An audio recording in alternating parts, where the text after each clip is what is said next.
Hello everyone, in today's video we're going to see one more video of English. In the previous video we have done this one. Okay, so in today's video we are going to see its remaining part. Okay, so in this video we are going to see correct pronunciation of each and every words. Okay, explanation of this story, remaining parts of this story, and grammar rules also we are going to see. Okay, so let's start. Purab gathered the shapes in one place. Purab gathered. Again, it's past indefinite tense. बहुत ज़रूरी होता है past indefinite tense तब जब हम कोई story बताते हैं, जब अपनी आप बीती बताते हैं कि मैंने ये किया, मैंने वो किया, उसने ये किया, वो किया, then that time we use past tense, past indefinite, past perfect, past continuous tense. Okay, so most of the time we use past indefinite tense. जब मैंने ये किया, वो किया, ऐसे हुआ, वैसे हुआ, then that time we use past indefinite tense. And what is the rule of it? So see, it's very simple. It's कोई भी सब्जेक्ट हो, कोई भी सब्जेक्ट मीन्स कोई भी, he, she, it, I, we, you, they, singular, plural, कोई भी हो, उसके साथ में आपको वर्ब का सेकेंड फॉर्म यूज़ करना है. एज यूजुअल मैंने लास्ट वीडियो में भी बताए थे, उसके पहले के भी बताए थे कि आपको जब कोई भी वर्ड्स आए, कोई भी वर्ड्स आए, उसके बाद directly without any helping verb, जैसे हम यहाँ पे कोई भी वर्ब नहीं देख रहे, is, am, are, was, were, shall, will और can, could, nothing is there, no. So after subject it's verb and it's second form, that means it's past indefinite tense. हम वैसे बोलेंगे पूरब ने गैदर्ड किया या इकट्ठा किया. इंग्लिश में भी आप अगर बोलना चाह रहे हो तो कैसे करोगे कि देखो पूरब ने इकट्ठा किया या कलेक्ट किया. गैदर और कलेक्ट बोथ आर सेम. ठीक है, इंग्लिश में मैं आपको ट्राई करूंगी कि एक वर्ड के कई सारे भी मीनिंग बताते चलूँ. तो गैदर का मतलब भी क्या होता है, चाहे मैं बोलूँ पूरब कलेक्टेड और पूरब गैदर्ड, बोथ आर सेम. सो पूरब ने इकट्ठा किया, इकट्ठे किए या इकट्ठा किया, हिंदी में हम जैसे ही बोल दें. द शेप्स, ये सब शेप्स हैं, अलग अलग शेप्स हैं, आकृतियों को, आकारों को या आकृतियों को. इन वन प्लेस, इन यानी में, वन यानी एक, प्लेस यानी जगह या स्थान. दे वेटेड, फिर वे क्या करने लगे, वे they waited for the magic to happen, वो किसी जादू का इंतजार करने लगे. यहाँ पे भी पास्ट में ही जाएगा, बट यहाँ पे आप देखोगे तो दिया गया for the magic to happen, यानी कि वे किसी जादू होने का इंतजार करने लगे. जा तो रहा है पास्ट में ही ना, ऐसा लग रहा है कि फ्यूचर में लगे आ रहा है, तो ये मत समझिए कि फ्यूचर की बात कर रहे हैं, वो पास्ट की बात कर रहे हैं कि वो ऐसा करने लगे. दे वेटेड, वे इंतज़ार करने लगे. वेट यानी प्रतीक्षा, पर यहाँ पे सब्जेक्ट के बाद तुरंत क्या आया, help, without any helping verb. क्या आ गया, वर्ब का सेकेंड फॉर्म. वे इंतज़ार करने लगे या प्रतीक्षा करने लगे.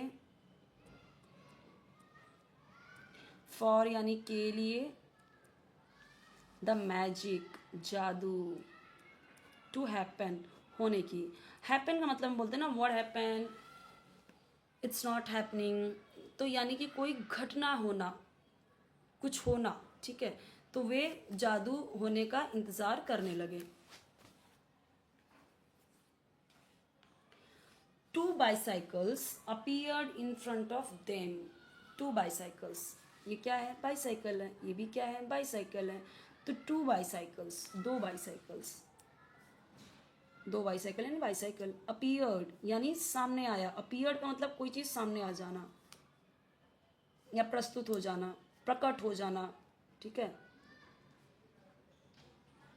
यहाँ पे भी देखिए कि सब्जेक्ट है, लेकिन क्या है, कैसा सब्जेक्ट है, प्लूरल है, दो हैं, बहुवचन है यहाँ पे, फिर भी क्या आया, अपीयर्ड आया. ठीक है, दे है, प्लूरल है, तब दे है, तो यहाँ पे भी क्या आया, वेटेड.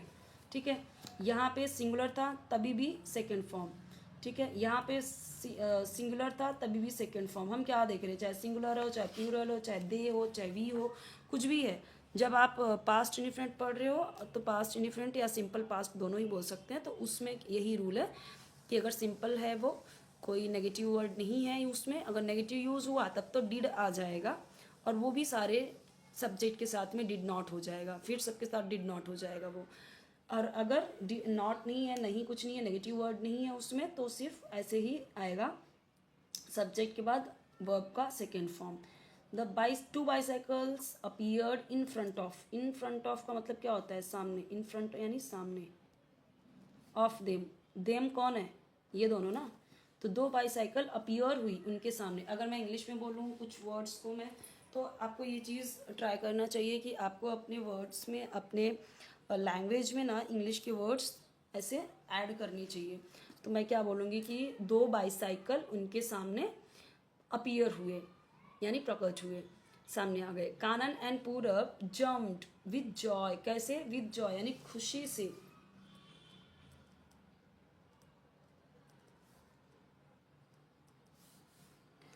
तो कानन एंड पूरब खुशी से कूद पड़े या उछल पड़े। खुशी से कूद पड़े या उछल पड़े, दोनों होगा ना। जम का मतलब उछलना कूदना दोनों हो जाएगा। Look at our lovely bicycle. Look at, देखो। एट आर, आर यानी हमारे।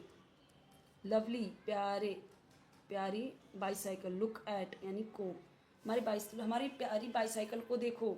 Thank you mighty tree. Mighty tree हम किसे बोलते हैं? जो बहुत ताकतवर होता है, ठीक है, शक्तिशाली।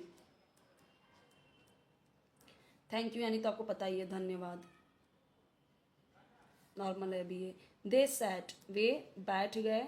यहाँ पे भी देखिए दे है और क्या आ गया? सिट, सैट, सैट यानी सेकंड फॉर्म आ गया, तो बैठ गए, पास्ट में गया। ऑन यानी पर, देयर यानी अपने, बाइक्स यानी बाईसाइकिल, एंड और क्या करने लगे? सर्कल्ड, सर्कल करने लगे, परिक्रमा करने लगे। अराउंड यानी चारों तरफ। द ट्री, सर्कल यानी घेरा, परिक्रमा। तो क्या करने लगे? परिक्रमा करने लगे उसके चारों तरफ, ठीक है। एक्टिविटी क्या है यहाँ पे, ये भी देख लेते हैं। The boys asked for permission before plucking the shapes and thank the tree after taking them. Practice saying please and thank you to people today. Boys ने क्या किया? दोनों ने। द बॉयज आस्क्ड, आस्क्ड का मतलब होता है पूछा। अगेन पास्ट न्यूफ्रेंट टेंस। बॉयज आया तुरंत बिना किसी हेल्पिंग वर्ब के, क्या आ गया? Second form of the verb. For permission यानी अनुमति, अनुमति उसकी, किसकी अनुमति? पेड़ की। बिफोर यानी के पहले। प्लकिंग यानी तोड़ने, तोड़ने से पहले, तोड़ने के पहले। शेप्स, शेप्स तोड़ने के पहले। एंड थैंक्ड, और क्या किया? थैंक किया, धन्यवाद दिया।